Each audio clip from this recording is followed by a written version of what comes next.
Good morning વિદ્યાર્થી મિત્રો. આજે આપણે ધોરણ 12 ભૌતિક વિજ્ઞાન ફિઝિક્સ ની અંદર ચેપ્ટર નંબર 3 એટલે કે ન્યુક્લિયસ વિશે ચર્ચા કરવા જઈ રહ્યા છીએ. હવે એની શરૂઆતની અંદર જો આપણે પ્રસ્તાવનામાં જોઈએ તો કે ન્યુક્લિયસ શું છે, તો ન્યુક્લિયસ એના વિશે આપણને બધાને ખબર જ છે કે દરેક આપણા જે રસાયણ વિજ્ઞાનની અંદર આપણું જે આવર્ત કોષ્ટક છે એની અંદર બધા જુદા જુદા તત્વો છે, બરાબર. અને એ જુદા જુદા તત્વોના આપણે જો પરમાણુઓ લઈએ છીએ અને પરમાણુ જે કહેવાય છે એ પરમાણુનું જે કેન્દ્ર છે એ પરમાણુના કેન્દ્રને આપણે ન્યુક્લિયસ કહીએ છીએ, બરાબર. આપણને ખબર છે કે પરમાણુના કેન્દ્રની અંદર શું હોય છે તો કે પ્રોટોન અને ન્યુટ્રોન રહેલા છે. ન્યુટ્રોન તો એ તટસ્થ વિદ્યુતભાર ધરાવે છે, પ્રોટોન જે છે એ ધન વિદ્યુતભાર છે અને ન્યુક્લિયસની બહાર ગોળ ફરતે ઇલેક્ટ્રોન શું કરે છે તો કે એ પરિભ્રમણ કરતા હોય છે. એક કુલંબ બળના કારણે એ વર્તુળાકાર કક્ષાએ ઇલેક્ટ્રોન પરિભ્રમણ કરતા હોય છે. તો આ ન્યુક્લિયસ વિશે આપણે જો જોઈએ તો કે દરેક પરમાણુનો એક સૂક્ષ્મ કેન્દ્રીય ભાગ છે. ન્યુક્લિયસ એ શું છે તો કે દરેક પરમાણુનો એક સૂક્ષ્મ કેન્દ્રીય ભાગ છે જે ધન વિદ્યુતભારિત છે. કેવો વિદ્યુતભાર ધરાવે છે? ન્યુક્લિયસ એ ધન વિદ્યુતભાર ધરાવે છે અને એની અંદર આ જે પરમાણુ છે એ પરમાણુનું સમગ્ર દળ જે છે એ કેન્દ્રિત થયેલું છે, બરાબર. અને એને જ આપણે કહીએ છીએ ન્યુક્લિયસ. તો કે કોઈ પણ પરમાણુ છે એ પરમાણુનો એક સૂક્ષ્મ કેન્દ્રીય ભાગ, કેન્દ્ર એનું કહેવાય છે, સેન્ટર એનું કહેવાય છે, અને એ સૂક્ષ્મ કેન્દ્રીય ભાગ એ ધન વિદ્યુતભાર ધરાવે છે અને એ સૂક્ષ્મ કેન્દ્રીય ભાગની અંદર સમગ્ર પરમાણુનું દળ એમાં કેન્દ્રિત થયેલું છે અને એને આપણે કહીએ છીએ ન્યુક્લિયસ, બરાબર. એ પરમાણુનું ન્યુક્લિયસ એને કહેવાય છે, એનું કેન્દ્ર. હવે આ પરમાણુનું જે ન્યુક્લિયસ છે એ ન્યુક્લિયસની પણ પોતાની એક ત્રિજ્યા છે અને એ ન્યુક્લિયસની જે ત્રિજ્યા છે એ પરમાણુની ત્રિજ્યા કરતાં ઘણી નાની છે, બરાબર. તો એ કેટલી નાની છે તો કહેવાય છે કે ન્યુક્લિયસની જે ત્રિજ્યા છે એ પરમાણુની જે ત્રિજ્યા કરતાં 10⁴ ગણી નાની છે. ન્યુક્લિયસની જે ત્રિજ્યા છે એ પરમાણુની ત્રિજ્યા કરતાં 10⁴ ગણી નાની છે. હવે જો આપણે એના કદ વિશે વિચારીએ કે ન્યુક્લિયસનું કદ અને પરમાણુનું કદ એના વિશે જો આપણે વિચારીએ તો એ બંનેના કદનો જો આપણે ગુણોત્તર લઈએ છીએ અહીંયા આગળ તો કે ન્યુક્લિયસનું કદ ભાગ્યા પરમાણુનું કદ. હવે આપણને ખબર છે તો ન્યુક્લિયસનું કદ લઈએ એટલે કે ગોળા આકારનું હોય, પરમાણુનું આપણે લઈએ તો એ પણ એક ગોળા આકારનો છે, માટે આપણે ગોળાનું ઘનફળનું સૂત્ર અહીંયા આગળ મૂકીએ છીએ તો કે 4/3 એ સૂત્ર મુકાય છે. અને અહીંયા આગળ ન્યુક્લિયસની ત્રિજ્યા જે છે એ આપણને ખબર છે કે 10⁻14 આશરે 10⁻14 જેટલી છે અને પરમાણુની જે ત્રિજ્યા લેવાય છે આશરે 10⁻10 જેટલી છે. તો આ સૂત્રો આપણે અહીંયા આગળ મૂકીએ છીએ તો એના ઉપરથી આપણને અહીંયા આગળ એક કિંમત મળે છે 10⁻12, બરાબર. તો અહીંયા 10 ની આ બંને ટર્મ્સ અહીંયાથી ઉપર નીચે કેન્સલ આઉટ થઈ જશે. હવે ઉપર વધ્યું છે 10⁻14 એની 3 અને 10⁻10 એની 3, બરાબર છે. તો અહીંયા આગળ આપણે જોવા જઈએ તો 14 28 ને 14 42 તો 10 ની કેટલા વધે 10⁻42 વધે ભાગ્યા નીચે તો કે 10⁻30 અને આ બંનેને આપણે આગળ સોલ્વ કરીએ તો 10⁻12 આપણને અહીંયા આગળ જવાબ મળે છે, બરાબર. હવે તો આના ઉપરથી આપણને એવું સાબિત થાય છે કે એ જે આપણા ન્યુક્લિયસનું જે કદ છે એ પરમાણુના કદ કરતો 10 ની -12 ઘાત ગણું છે. ન્યુક્લિયસનું કદ પરમાણુના કદ કરતો 10 ની -12 ઘાત ગણું. એનો મતલબ એવો થાય કે ન્યુક્લિયસનું કદ છે એ પરમાણુના કદ કરતા ઘણું નાનું છે. બરાબર? કેટલું? 10 ની -12 ઘાત ગણું એ નાનું કહી શકાય છે. બરાબર? હવે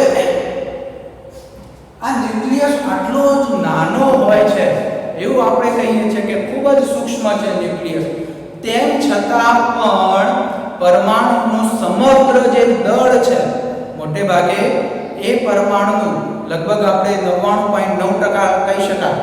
પરમાણુનું સમગ્ર જે દળ છે એ સમગ્ર દળ એના ન્યુક્લિયસમાં કેન્દ્રિત થયેલું છે. પરમાણુનું સમગ્ર દળ એ એના ન્યુક્લિયસમાં કેન્દ્રિત થયેલું છે. મતલબ કે એનું ન્યુક્લિયસ એ પરમાણુનું સમગ્ર દળ ધરાવે છે. તો બીજી બધી વસ્તુઓ શું છે આગળ કે માની લો કે ન્યુક્લિયસ આપણે આ રીતે દોરીએ છીએ કે પરમાણુ, તો આ રીતે પરમાણુ છે એનું આ ન્યુક્લિયસ, તો કે આ પરમાણુનું સમગ્ર દળ એ આખું ન્યુક્લિયસ ધરાવે છે. તો બીજું બધું વિસ્તાર શું છે તો કહેવાય છે કે પરમાણુની અંદર ખાલી જે અવકાશ છે ને એનો વિસ્તાર ખૂબ જ મોટો રહેલો છે. પરમાણુની અંદર ખાલી અવકાશનો જે વિસ્તાર છે એ ખૂબ જ મોટો રહેલો છે. અહીંયા આગળ લખેલું પણ છે કે ખાલી અવકાશ, પરમાણુમાં ખાલી અવકાશ ઘણો મોટો રહેલો છે. કેમ કે એ પરમાણુનું મોટા ભાગનું દળ તો એના ન્યુક્લિયસની અંદર રહેલું છે. બરાબર છે? તો આ છે ન્યુક્લિયસ વિશેની માહિતી, એના વિશેની આપણે પ્રસ્તાવના કહી શકાય છે. હવે એક બીજો ટોપિક આવે છે પરમાણુ દળ. તો પરમાણુનું જે દળ છે એ શું છે એના વિશે આપણે અહીંયા આગળ સમજીશું. કયા એકમમાં એ પરમાણુનું દળને આપણે દર્શાવીએ છીએ અહીંયા આગળ. હવે પરમાણુનું જે દળ છે, જનરલી આપણે દળ હોય તો દળનો એકમ કિલોગ્રામ લેતા હોઈએ છીએ. બરાબર? પણ અહીંયા આગળ કિલોગ્રામ એકમ વપરાતો નથી, કારણ કે એ પરમાણુનું જે દળ છે ખૂબ જ સૂક્ષ્મ છે. ખૂબ જ સૂક્ષ્મ છે, માટે આપણે એના દળને કિલોગ્રામ એકમમાં દર્શાવતા નથી. તો અહીંયા આગળ ન્યુક્લિયર ભૌતિક વિજ્ઞાનની અંદર, ન્યુક્લિયર ફિઝિક્સની અંદર પરમાણુનું દળ દર્શાવવા માટે આપણે AMU એટલે કે એટોમિક માસ યુનિટ, અહીંયા આગળ AMU એટલે કે એટોમિક માસ યુનિટ એવા એકમનો ઉપયોગ કરીએ છીએ. અહીંયા આગળ ન્યુક્લિયર ફિઝિક્સની અંદર કોઈ પણ પરમાણુનું દળ દર્શાવવા માટે આપણે AMU એટલે કે એટોમિક માસ યુનિટ એ શબ્દનો ઉપયોગ કરીએ છીએ, અથવા તો એને U વડે, સ્મોલ u વડે પણ દર્શાવાય છે અને એને કહેવાય છે યુનિફાઈડ માસ યુનિટ.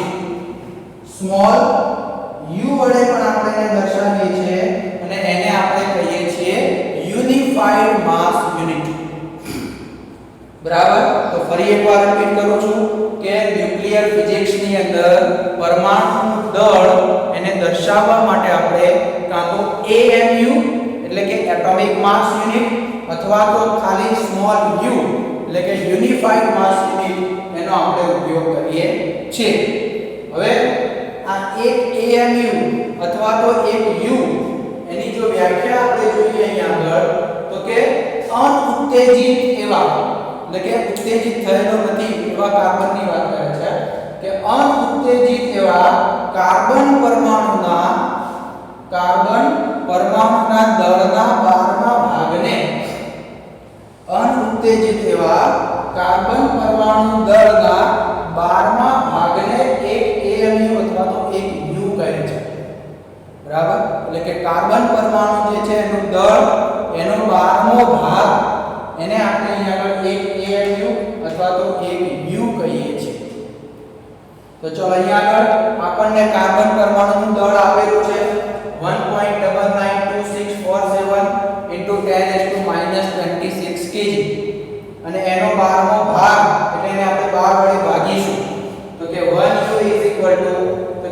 ઉત્તેજિત કાર્બન પરમાણુનું દળ ભાગ્યા 12 એ દળની આપણે કિંમત મૂકીએ છીએ નીચે ભાગ્યા 12 કરીએ છીએ તો આ આપણને જવાબ અહીંયા મળશે તો કે 1 U બરાબર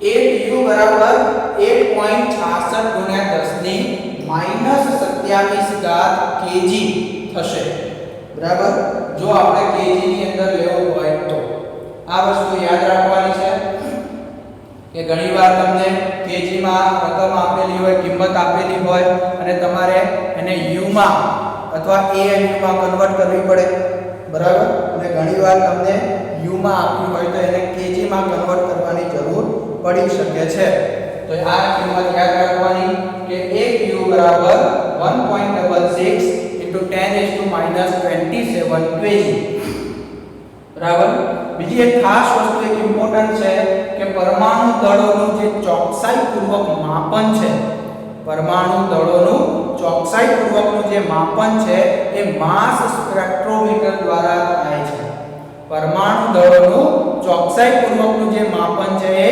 માસ સ્પેક્ટ્રોમીટર દ્વારા થાય છે યાદ રાખજો 1 માર્ક્સનો MCQ ક્વેશ્ચન પણ આમાંથી મળી શકે પરમાણુ દળોનું ચોકસાઈપૂર્વક માપન કયા સાધન વડે કરવામાં આવે છે તો એનું નામ છે માસ સ્પેક્ટ્રોમીટર આ તમારે ખાસ યાદ રાખવાનું છે MCQ ની અંદર પણ પૂછાઈ શકે છે બરાબર તો આ છે આ પરમાણુ દળ વિશે હવે એનાથી આપણે આગળ વધીએ છીએ તો કે સમસ્થાનિક પરમાણુઓ કોને કહે છે જેને આઇસોટોપ કીધા છે જેને આઇસોટોપ કહે છે સમસ્થાનિક પરમાણુઓ કોને કહે છે બરાબર તો એની અંદર આપણે જોઈએ કે સમસ્થાનિક પરમાણુઓ કોને કહેવાય છે તો કે પરમાણુ દળોનું માપન એક જ તત્વના વિવિધ પ્રકારના પરમાણુ તત્વ એક જ છે માની લો કે હાઇડ્રોજન તો હાઇડ્રોજન છે કે કાર્બન તો કાર્બન તત્વ એક જ છે પણ એ એક જ તત્વના જુદા જુદા પ્રકારના પરમાણુ એક જ તત્વના જુદા જુદા પ્રકારના પરમાણુઓ કે જે એક સમાન રાસાયણિક ગુણધર્મો ધરાવે છે રાસાયણિક ગુણધર્મો કેવા છે તો કે એક સમાન કે જે એક સમાન રાસાયણિક ગુણધર્મો ધરાવે છે પણ એ તત્વો જે છે એ પરમાણુઓ જે છે તત્વના એ દળની અંદર જુદા જુદા મતલબ કે એના જે દળ છે એ દળ કેવા હોય છે જુદા જુદા હોય છે અને એવા પ્રકારના પરમાણુઓને સમસ્થાનિકો કહે છે આઇસોટોપ્સ બરાબર ફરીવાર રિપીટ કરું છું કે એક જ તત્વના હોય એક જ તત્વના હોય પણ વિવિધ જુદા જુદા પ્રકારના પરમાણુ એક જ તત્વના હોય પણ જુદા જુદા પ્રકારના પરમાણુઓ કે જેઓ એક સમાન રાસાયણિક ગુણધર્મ ધરાવે છે એક સમાન રાસાયણિક ગુણધર્મ ધરાવે છે અથવા અને એના દળ જુદા જુદા હોય છે તો એવા પરમાણુઓને કહેવાય છે સમસ્થાનિકો એવા પરમાણુને કહેવાય છે સમસ્થાનિકો અથવા તો એને આઇસોટોપ્સ પણ કહેવાય છે જો આની બીજી વ્યાખ્યા લેવી હોય તો બીજી વ્યાખ્યા એ રીતે લેવાય છે કે જે પરમાણુઓના Z ના મૂલ્યો સમાન જે પરમાણુઓના Z ના મૂલ્યો સમાન હોય પણ A અને N ના મૂલ્યો અસમાન હોય તેમને સમસ્થાનિકો કહે છે ચલો હવે Z શું છે અહીંયા આગળ તો Z એટલે કે પરમાણુ ક્રમાંક કહેવાય છે આગળ એના વિશે ડિટેલમાં આવશે એટલે આપણે સમજાવીશું ડિટેલમાં Z એટલે એને પરમાણુ ક્રમાંક કહેવાય છે બરાબર કે પરમાણુમાં રહેલા ઇલેક્ટ્રોનની સંખ્યા અથવા તો એ પરમાણુમાં રહેલા પ્રોટોનની સંખ્યા એને પરમાણુ ક્રમાંક Z કહેવાય છે પછી A એટલે કે પરમાણુ દળાંક કહેવાય છે અને N એટલે કે એમાં રહેલા ન્યુટ્રોનની સંખ્યા બરાબર તો આ વસ્તુ આગળ આવશે એને આપણે ડિટેલમાં લઈશું આગળ તો જે પરમાણુઓના Z ના મૂલ્ય સમાન હોય પણ એના A અને N ના મૂલ્ય અસમાન હોય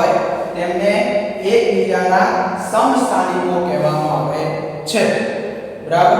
હવે જુદા જુદા જે તત્વો રહેલા છે એ જુદા જુદા તત્વોની અંદર વિવિધ સમસ્થાનિકોમાં એના દળનું સાપેક્ષ પ્રમાણ જુદું જુદું છે.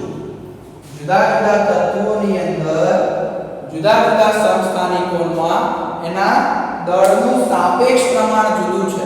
ઉદાહરણ તરીકે અહીંયા આગળ આપણે લીધેલું છે કે ક્લોરીનના આપણે બે સમસ્થાનિકો લઈએ છીએ કે જેની અંદર એકનું દળ આપણે 34.98 યુ લીધું છે અને બીજાનું દળ આપણે 36.98 યુ લીધું છે. એવા બે સમસ્થાનિકો ક્લોરીનના આપણે લઈએ છીએ તો એનું જે સમસ્થાનિકનું દળનું જે સાપેક્ષ પ્રમાણ છે એ સાપેક્ષ પ્રમાણ અહીંયા આગળ જો આપણને આપ્યું છે તો કે પહેલાનું છે 75.4% અને બીજાનું સાપેક્ષ પ્રમાણ છે 24.6%. તો એ રીતે અહીંયા કહ્યું પ્રમાણે કે સમસ્થાનિકોની અંદર એનું સાપેક્ષ પ્રમાણ જે હોય દળનું સમસ્થાનિકોમાં એના જે દળનું સાપેક્ષ પ્રમાણ હોય એ કેવું હોય છે જુદું જુદું હોય છે. બરાબર. અહીંયા ક્લોરીનના આપણે બે સમસ્થાનિકો લીધા એ બે સમસ્થાનિકોના દળનું સાપેક્ષ પ્રમાણ અહીંયા આગળ આપણને આપેલું છે 75.4% અને 24.6%. તે એના ઉપરથી જો આપણે ક્લોરીનનું સરેરાશ દળ શોધીએ છીએ તો અહીંયા આગળ આ સાપેક્ષ પ્રમાણ અને પહેલાના દળ સાથે ગુણીએ છીએ એટલે કે 75.4 ગુણ્યા 34.98 વત્તા 24.6 ગુણ્યા 36.98 અને એને આપણે 100 વડે ભાગ્યા છે. કેમ કે ટકામાં છે. આ ટકામાં દર્શાવ્યા છે એટલા માટે આપણે એને શું કર્યા છે નીચે 100 વડે ભાગ્યા છે. બરાબર. અને આના ઉપરથી આપણે જો કિંમત છેલ્લે શોધીએ તો ક્લોરીનનું સરેરાશ દળ આપણને 35.47 યુ મળે છે. આ ક્લોરીન તત્વનું આપણને સરેરાશ દળ અહીંયા આગળ મળે છે જે 35.47 યુ જેટલું છે. બરાબર. ચલો એના પછી નેક્સ્ટ ટોપિક એ આવે છે કે પરમાણુને કેવી રીતે દર્શાવવામાં આવે છે. પરમાણુને કેવી રીતે દર્શાવવામાં આવે છે. હવે અહીં આગળ આપણે જોઈએ તો કે પરમાણુ જે છે એ ઇલેક્ટ્રોન, પ્રોટોન અને ન્યુટ્રોનનો બનેલો છે. હાલ આપણે ન્યુટ્રોનને ઉલ્લેખમાં લીધેલો નથી, ફક્ત આપણે પ્રોટોન અને ઇલેક્ટ્રોનની જ વાત કરતા હોઈએ છીએ. બરાબર. તો હવે અહીં આગળ ન્યુક્લિયસનો ધન વિદ્યુત ભાર જે છે ન્યુક્લિયસની અંદર આપણે કીધું કે ન્યુક્લિયસ છે તો ન્યુક્લિયસનો વિદ્યુત ભાર કયો તો કે ધન વિદ્યુત ભાર ધરાવે છે ન્યુક્લિયસ. તો કે ન્યુક્લિયસનો જે ધન વિદ્યુત ભાર છે એ પ્રોટોનનો ધન વિદ્યુત ભાર કહેવાય છે. એ તો આપણને ખ્યાલ છે કે ન્યુક્લિયસની અંદર શું રહેલું છે તો કે પ્રોટોન રહેલા છે અને પ્રોટોન કયો વિદ્યુત ભાર ધરાવે છે તો કે ધન વિદ્યુત ભાર ધરાવે છે. માટે ન્યુક્લિયસનો જે ધન વિદ્યુત ભાર છે એ પ્રોટોનનો ધન વિદ્યુત ભાર કહેવાય છે. હવે પરમાણુ જે છે એ પરમાણુની અંદર બધા જે ઇલેક્ટ્રોન છે એ ઇલેક્ટ્રોન બધા શું છે તો કે એ ન્યુક્લિયસની બહાર વર્તુળાકાર કક્ષામાં પરિભ્રમણ કરે છે. પરમાણુની અંદર જે ઇલેક્ટ્રોન રહેલા છે એ બધા જ ઇલેક્ટ્રોન શું કરે છે તો કે એ બધા જ ઇલેક્ટ્રોન એ વર્તુળાકાર કક્ષાની અંદર પરિભ્રમણ કરે છે. હવે એ વર્તુળાકાર કક્ષાની અંદર એ ન્યુક્લિયસની બહાર એક કુલંબીય બળના કારણે કયું બળ તો કે કુલંબીય બળના કારણે એ વર્તુળાકાર કક્ષામાં પરિભ્રમણ કરે છે. તો હવે એ ઇલેક્ટ્રોન જે છે તો પરમાણુમાં રહેલા ઇલેક્ટ્રોનની સંખ્યાને હમણાં જ આપણે આગળ કીધું Z વિશે વાત કરી કે પરમાણુમાં રહેલા ઇલેક્ટ્રોન અથવા તો પ્રોટોનની સંખ્યાને આપણે પરમાણુ ક્રમાંક Z કહીએ છીએ. તો કે પરમાણુમાં રહેલા ઇલેક્ટ્રોનની સંખ્યાને પરમાણુ ક્રમાંક Z કહે છે.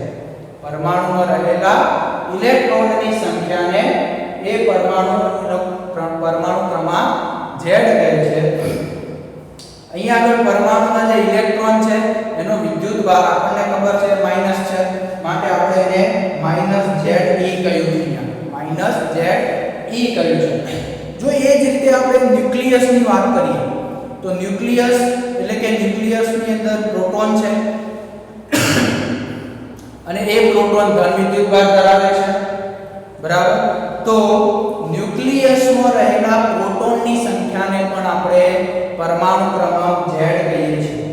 ન્યુક્લિયસમાં રહેલા પ્રોટોનની સંખ્યાને પણ આપણે પરમાણુ ક્રમાંક Z કહીએ છીએ. અને આ ન્યુક્લિયસનો વિદ્યુતભાર જો આપણે લઈએ તો Ze જેટલો કહેવાય છે, બરાબર. તો કે આ રીતે આપણે પરમાણુને દર્શાવી શકીએ છીએ. એના પછી તો આપણે છેલ્લો ટોપિક લઈએ છીએ ન્યુટ્રોન વિશેની સમજૂતી.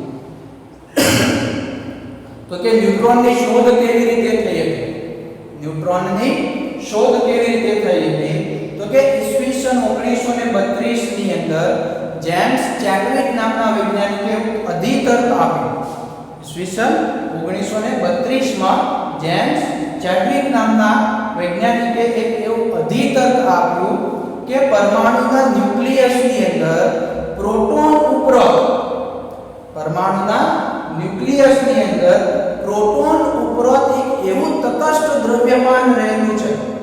પ્રોટોન ઉપરાંત એક એવું તટસ્થ દ્રવ્યમાન રહેલું છે, એટલે કે જે ન્યુક્લિયસ છે એ ન્યુક્લિયસ ઉપરાંત ન્યુક્લિયસ જે છે એ ન્યુક્લિયસ પ્રોટોન ઉપરાંત એક એવું તટસ્થ દ્રવ્યમાન ધરાવે છે કે તે મૂળભૂત એકમના પૂર્ણાંક ગુણાંકમાં હોય છે. એટલે કે જે મૂળભૂત એકમ કે આપણે જે પ્રોટોન અહીં આગળ લીધો છે એ પ્રોટોન એને મૂળભૂત એકમના પૂર્ણાંકના ગુણાંકમાં હોય છે. ટૂંકમાં અહીં આગળ એવું કહેવાય છે કે જે પરમાણુનું ન્યુક્લિયસ છે એ પ્રોટોન સિવાય પણ એક બીજું તટસ્થ દ્રવ્યમાન ધરાવે છે. હવે એના માટે એને પ્રયોગ કર્યો અને પ્રયોગ ઉપરથી એને જોયું કે બેરિયમ તત્વના ન્યુક્લિયસ ઉપર એને આલ્ફા કણનો મારો કર્યો. બેરિયમના ન્યુક્લિયસ ઉપર એને આલ્ફા કણનો મારો ચલાવ્યો. તેમાંથી એને એવું જોવા મળ્યું કે એમાંથી એક તટસ્થ વિકિરણ ઉત્સર્જન પામે છે, બરાબર. બેરિયમ તત્વના ન્યુક્લિયસ પર આલ્ફા કણનો મારો ચલાવ્યો તો એના પરથી એવું જોવા મળ્યું કે એમાંથી એક તટસ્થ વિકિરણ ઉત્સર્જિત પામે છે, બરાબર. હવે તો કે આ તટસ્થ વિકિરણ જે છે એ તટસ્થ વિકિરણ હિલિયમ, કાર્બન અને નાઇટ્રોજન જેવા હલકા ન્યુક્લિયસમાંથી આ તટસ્થ વિકિરણ એવું છે કે જે હિલિયમ, કાર્બન અને નાઇટ્રોજન જેવા હલકા ન્યુક્લિયસમાંથી પ્રોટોનને દૂર કરી શકે છે. પ્રોટોનને દૂર કરી શકે છે, બરાબર. અને એ સમયે આ તટસ્થ વિકિરણ ફોટોન તરીકે ઓળખાય. ફોટોન એટલે કે વિદ્યુત ચુંબકીય તરંગો. આ તટસ્થ વિકિરણો એ સમયે ફોટોન તરીકે ઓળખાતા, જેને વિદ્યુત ચુંબકીય તરંગો કહેવામાં આવે છે. અને ચેડવિક નામના વૈજ્ઞાનિકે આ તટસ્થ વિકિરણોને ન્યુટ્રોન તરીકે ઓળખાવ્યા. ચેડવિકે આ તટસ્થ વિકિરણોને ન્યુટ્રોન તરીકે ઓળખાવ્યા. પછી એને ન્યુટ્રોનનું દળ પણ શોધ્યું. તો કે ઊર્જા સંરક્ષણ અને વેગમાન સંરક્ષણ ઉપરથી એ ન્યુટ્રોનનું દળ પણ નક્કી કરી શકાય. અને ન્યુટ્રોનનું ચોકસાઈપૂર્વકનું દળ 1.00866 U અને એને જો આપણે kg માં લઈએ તો કે 1.6749 × 10⁻⁻27 kg જેટલું થાય છે. તો આ ન્યુટ્રોનનું ચોકસાઈપૂર્વકનું દળ છે. અને ન્યુટ્રોનનું જે દળ છે એ લગભગ પ્રોટોનના દળ જેટલું મળ્યું છે, બરાબર. તો આ છે ન્યુટ્રોનની શોધ વિશેની સમજૂતી.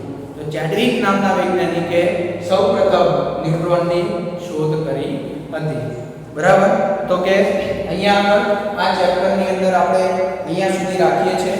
તો સૌપ્રથમ આપણે ન્યુક્લિયસ વિશેની સમજૂતી આપી, પછી પરમાણુ દળ વિશે એની વ્યાખ્યા, પરમાણુ દળનો એકમ શું છે એ આપણે સમજ્યા. પછી 1 U બરાબર કેટલા kg થાય છે? 1 U બરાબર 1.66 × 10⁻27 kg. બરાબર. પછી પરમાણુ દળ માપવા માટેનું સાધન માસ સ્પેક્ટ્રોમીટર. એના પછી આપણે સમસ્થાનિક વિશેની ચર્ચા કરી. બરાબર. એનું ઉદાહરણ જે જોયું, પરમાણુને કેવી રીતે દર્શાવીએ છીએ એ આપણે જોયું, અને છેલ્લો ટોપિક આપણે ન્યુટ્રોનની શોધ વિશેની સમજૂતી આપી. બરાબર છે.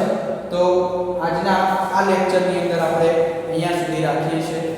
Thank you very much two